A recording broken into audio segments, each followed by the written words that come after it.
ఐటీలో ఎంట్రీ కావాలా? Trainee software engineer గా అజా కోడింగ్ ట్యూటర్ లో 2 వీక్స్ ట్రయల్ పీరియడ్ లో వెంటనే చేరండి. సార్ ఇప్పటికి కూడా ఇప్పుడు మన మిలిటరీ జవాన్లు పక్క దేశాలకు దొరికినప్పుడు వాళ్ళు ఇప్పటికీ చూస్తున్నాం మన వాళ్ళని చాలా హెరాస్ చేస్తూ ఉంటారు. కొట్టటం, రకరకాలుగా ఫుడ్ కూడా లేకుండా చేస్తారు. బట్ వాళ్ళ మిలిటరీ వాళ్ళు ఎవరైనా మనకు దొరికితే అతిథి మర్యాదలు చేస్తుంటాం. అది నిజమా కాదో మీరే చెప్పాలి అసలుకి. యాక్చువల్గా అంటే దీనికి జెనీవా యాక్ట్ అని ఒకటి ఉంది. ప్రిజనర్స్ దొరికినప్పుడు వార్లో ప్రిజనర్స్ ఆఫ్ వార్ దొరికినప్పుడు వాళ్ళని ఎలా ట్రీట్ చేయాలని క్లియర్గా యునైటెడ్ నేషన్స్ జెనీవా యాక్ట్ అని రాసుంది. ఏమని రాసుంది? మనిషిని మీరు గౌరవించాలి, ఆడికి భోజనం పెట్టాలి, ఆడి పడుకుంటానికి సదుపాయాలు ఉంచాలి, ఆడితో ఏదైనా పని చేయిస్తే దానికి తగ్గట్టుగా దానికి మీరు పారితోషికం, దానికి కొంత మనీ ఇవ్వాలి. ఆ మనీ అలా ఉంచి ఎప్పుడైతే ఫ్రీ అవుతాడో అప్పుడు ఆ మనీ అంతా తిరిగి ఆడికి ఇచ్చేయాలి. ఇలాగ బోల్డ్ రూల్స్ అండ్ రెగ్యులేషన్ రాసున్నాయి. నాకు తెలిసినంత మటుకు పాకిస్తాన్ వాళ్ళు ఇది ఫాలో అవ్వరు. మన వాళ్ళని హెరాస్ చేస్తారు. మన వాళ్ళు, నేను దానికి ఎగ్జాంపుల్ కూడా చెప్తాను.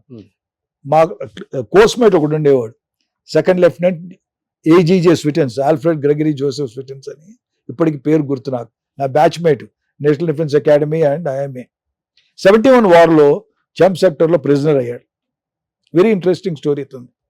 ప్రిజనర్ అయిన తర్వాత అతను పట్టుకు తీసుకెళ్ళిపోయారు. మనం ప్రిజనర్స్ గురించి అడిగాం. మా దగ్గర ఎవరు ప్రిజనర్స్ లేరండి, పేరు అంతా ఇచ్చాం, ఇది డిఫరెన్స్ ఇచ్చినా సరే మా దగ్గర లేడని చెప్పారు. 71లో వార్ జరిగింది. సుమారు 76-77లోను ఒకరోజు స్విటెన్స్ వాళ్ళ ఫాదర్కి ఒక ఉత్తరం వచ్చింది, మీ అబ్బాయి బతికే ఉన్నాడు, ఈ జైల్లో ఉన్నాడు. ఆ రోజులో మీరు చూస్తే పార్లమెంట్లో కూడా గొడవ జరిగింది, మా అబ్బాయి బతికే ఉన్నాడు, ప్రిజనర్ దొరకట్లేదు. జరిగిన సంగతి ఏంటి? ఫస్ట్ ఇతను ప్రిజనర్గా తీసుకున్నారు, విపరీతమైన అరెస్ట్ చేశారు, అది చేశారు. దాని తర్వాత జైల్స్ మారుస్తా ఒక జైల్లో చాలా ఇన్హ్యూమన్గా ట్రీట్మెంట్ చేశారు. ఈవెన్ అరెస్ట్ చేశారు మనిషిని. అంత ఘోరమైన కిరాతకులు మనిషి, మగవాడిని రైట్. అలా చేసింది తీసుకెళ్ళి ఒక జైల్లో పెట్టారు. ఆ రోజు ఏం జరిగింది? The red cross society of world అక్కడి నుంచి ఒక డెలిగేషన్ వచ్చింది, జైల్స్లో పరిస్థితులు ఎలా ఉన్నాయో చూస్తానికి. వీడు అదృష్టం, వీడు ఒక్కడే ఆ చుట్టుపక్కల ఉన్న వాళ్ళు ఇంగ్లీష్ మాట్లాడగలిగినవాడు. ఆ జైలర్ ఏం చేశాడు? అప్పటికి వీడు ఆల్రెడీ ఒక 6-7 జైలు మారాడు కనుక వీడు సుమారు తను ఆఫీసర్ అన్న సంగతి మర్చిపోయే స్థితికి వచ్చాడు. అంత ఇన్హ్యూమన్ ట్రీట్మెంట్. అతను ఏం చేశాడు? జైలర్ ఏమన్నాడు? మీరు ఇంగ్లీష్ వచ్చు కాబట్టి మీరు వీళ్ళని కొంచెం హ్యాండిల్ చేయండి అన్నాడు. సో మీరు జైల్లో కొంచెం తిప్పుతున్నప్పుడు మీరు మాట్లాడండి అనేసి. స్విటెన్స్ ఏం చేశాడు? అదృష్టం అనేసి ఒక పేపర్ మీద ఆడి నెంబరు, ఆడి unit, Gorkha rifles, Indian army, అది రాసి చిన్న ముక్క చేతిలో పెట్టుకున్నాడు. ఒక లేడీ ఆ టూర్లో తిరుగుతుంటే, రెడ్ క్రాస్ సొసైటీ దీంట్లో తిరుగుతున్నప్పుడు ఆ పర్చి ఆ చేతిలో పెట్టాడు వైట్గా.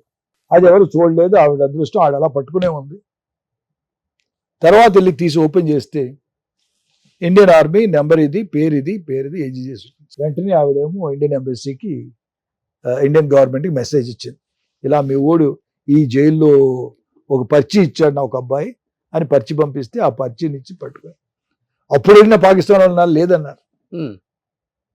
కాకపోతే ఇండియన్ గవర్నమెంట్ చాలా సీరియస్గా తీసుకుని ఫాలో అప్ అయితే అక్కడికి ఫైనల్లీ వాళ్ళు ఒప్పుకొని ఆయన తిరిగి ఇచ్చారు. అప్పటికి ఆయన మన ఇండియా ఆర్మీకి అప్పగించినప్పటికీ ఆయన ఎలా ఉన్నారు సార్? అప్పుడు అదే అన్నాను, వచ్చేటప్పటికి మనిషి మతి స్థిమితం లేదు, కొన్ని విషయాలు గుర్తు, కానీ రాత్రి హెలూసినేషన్ అంటారు, రాత్రి గబుక్కున నిద్రలో. ఆడు దురదృష్టం చూడండి, తీసుకొచ్చారు కదా ఇండియన్ ఆర్మీ కూడా వెంటనే 7 సంవత్సరాలు ఇంకో దేశంలో ఉన్నాడు.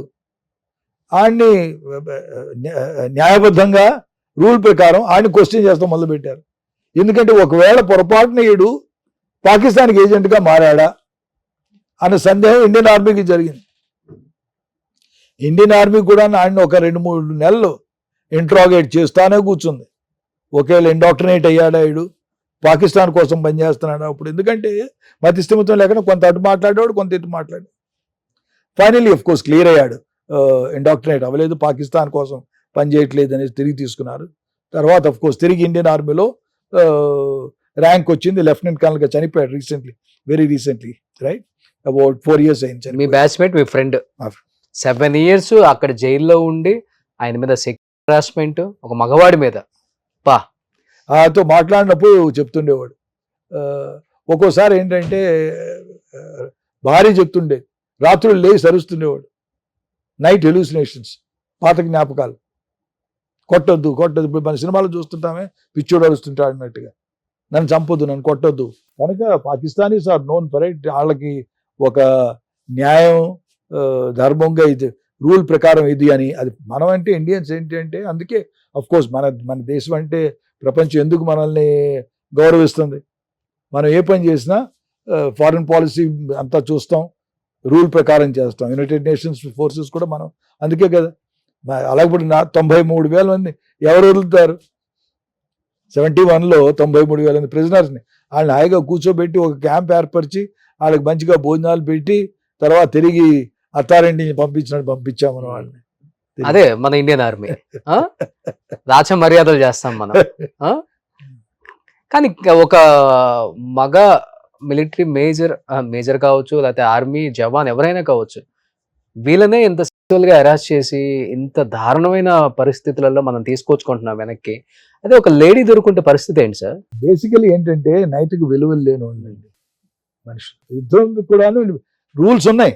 ఇప్పుడేముంది, కురుక్షేత్రం, మహాభారతం ఎప్పుడు చూసినా సరే యుద్ధంలో కూడా ఇంతకుముందు శంఖం ఊదేవారు. ఒక టైం అయ్యేటోడికి యుద్ధం బంద్ చేసేయాలి, కింద పడిన ఇది చేయకూడదు, ఆయుధం లేకుండా కనుక రూల్స్ అండ్ రెగ్యులేషన్స్ ఉన్నాయి ఖచ్చితంగా యుద్ధానికి కూడా. ఇప్పటికి వాళ్ళు అదే ఫాలో అవుతున్నారు సార్?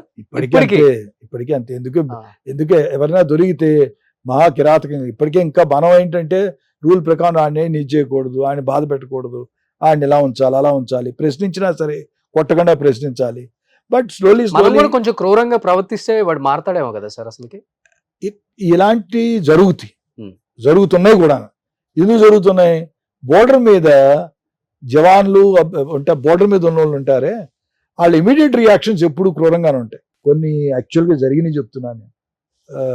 జేఎండ్కే బోర్డర్ మీద ఎప్పుడైతే వాళ్ళు వచ్చి మన స్థావరాల మీద కొంచెం కొట్టారో, మన వాళ్ళు యాక్చువల్గా అక్రాస్ వెళ్ళి తలకాయలు నరికేసిన స్టోరీస్ కూడా ఉన్నాయి మన వాళ్ళు. ఎందుకంటే ఒక్కోసారి చూసి చూడనట్టుగా ఉండాల్సి ఉంటుంది ఆఫీసర్ సంగతి. జవాన్స్ యొక్క ఫీలింగ్స్, బెటాలియన్ ఫీలింగ్స్ ఎలా ఉంటాయంటే, ఆడు కొట్టాడు, తిరిగి ఆడి మీద ఒక దెబ్బ నేను కొట్టలేకపోతే నన్ను ఒక వీక్ లింక్ కింద జమ కడతాడని ఇది ఉంటుంది. ఆ తరుణంలో ఏం చేస్తారంటే, ఆల్ రైట్ ఒకటి ప్లాన్ చేద్దాం, ఆడికి కూడా క్లియర్ అవ్వాలి. ఎందుకంటే నేను జేఎన్కేలో ఉన్నప్పుడు మా ఒక జీఓసి ఉండేవాడు, లెఫ్టినెంట్ జనరల్గా రిటైర్ అయ్యారు, సుర్జీత్ సింగ్ అని, రైట్. ఆయన ఊరికి ఇలాగా మామూలుగా పార్టీలో అడిగాడు, ఇంతమంది ఇన్ఫిల్ట్రేటర్స్ వస్తున్నారు, ఏం చేయాలి అనేసి. అప్పుడు నేను యంగ్ బ్లడ్ 37 years ఎంత. నేను అన్నాను, సార్ ఒక 10 మందిని పట్టుకుంటే మనం తీసుకెళ్ళి జ్యుడిషియల్ దీనికి హ్యాండ్ ఓవర్ చేస్తున్నాం. హ్యాండ్ ఓవర్ చేసాక వాళ్ళు ఏం చేస్తున్నారు, జైల్లో పెడుతున్నారు, తర్వాత ఏమో కోర్టుకి వెళ్తున్నారు, కోర్టు నుంచి మళ్ళీ బెయిల్ తీసుకుని వెళ్ళిపోతున్నారు. నేనేమన్నాను, 10 మందిని పట్టుకుంటే ఒక 9 మందిని అతి క్రూరంగా చంపాలి. కనుగుడి తీసేసి, ముక్కు కోసేసో, సోర్పణకలాగా చెవు కోసేసో, కాలు ఎరగొట్టేసో అతి క్రూరంగా చంపాలి. యాక్చువల్ చెప్తున్నాను, అప్పుడు ఆ రోజుల్లో నేను నాలో ఉన్న ఉద్వేగం చెప్తున్నాను. 9 మందిని అలా చంపి 10వ ఉన్నాడే ఆడు చూస్తుండాలి. ఇదంతా చూస్తున్న తర్వాత ఆడి కాలు ఎరగొట్టి తిరిగి మళ్ళీ ఆయన దేశంలోకి పంపాలి. ఏ రూట్లో వచ్చాడో జాగ్రత్తగా తిరిగి ఆయన పంపాలి. మెసేజ్ వెళ్ళాలి వాళ్ళకి, బాబు మనం అనుకున్నట్టుగా ఈ భారతీయులు అంతా చాలా గౌరవిస్తారు మనల్ని, లీగల్గా ఎదవుతారు. ఎందుకంటే వాళ్ళకి ఆల్రెడీ ఆ క్లియర్ కట్ థాట్ ఉంది, వీళ్ళు ఎప్పుడు లీగల్గా వెళ్తారు, జ్యుడిషియల్గా వెళ్తారు, హ్యాండ్ ఓవర్ చేస్తారు. ఎప్పుడైతే మెసేజ్ వెళ్తుందో ఆడు వెళ్ళి ఏముంది 10 మందికి చెప్తాడు, ఒరే బాబు అక్కడికి వెళ్ళకూడదునా, శ్రీనగర్ దరిదాపుల్లోకి వెళ్ళకూడదు, దొరికితే మటుకు మనల్ని ఎలా చేస్తారు అలా చేస్తారు. ఇప్పుడు నేను లైఫ్ లాంగ్ కుంటోండి అయ్యాను, లైఫ్ లాంగ్ గుడ్డోండి అయ్యాను, రైట్, నా 4 కోసేశారు. ఎప్పుడైతే ఆ మెసేజ్ స్ప్రెడ్ అవుతుందో మిగిలిన వాళ్ళు ఎవరైతే వాలంటీర్ చేస్తారో వస్తానికి, అది ఆ రోజుల్లో ఆలోచనలు ఉండి, రైట్. కనుక కొన్ని మనవాళ్ళు కూడాను చేస్తుంటారు, ఎప్పుడైతే ఇమీడియట్ రిప్లై ఇవ్వాలని. బట్ బేసికలీ మనం ఎప్పుడు న్యాయబద్ధంగానే వెళ్తాం మోస్ట్ ఆఫ్ ద టైమ్స్. అంటే ఎన్ని మాయతో 5%, ఎందుకంటే ఆన్ ద బోర్డర్ గబుక్కున ఇమీడియట్ రియాక్షన్ జరుగుతుంటాయి. ఓకే.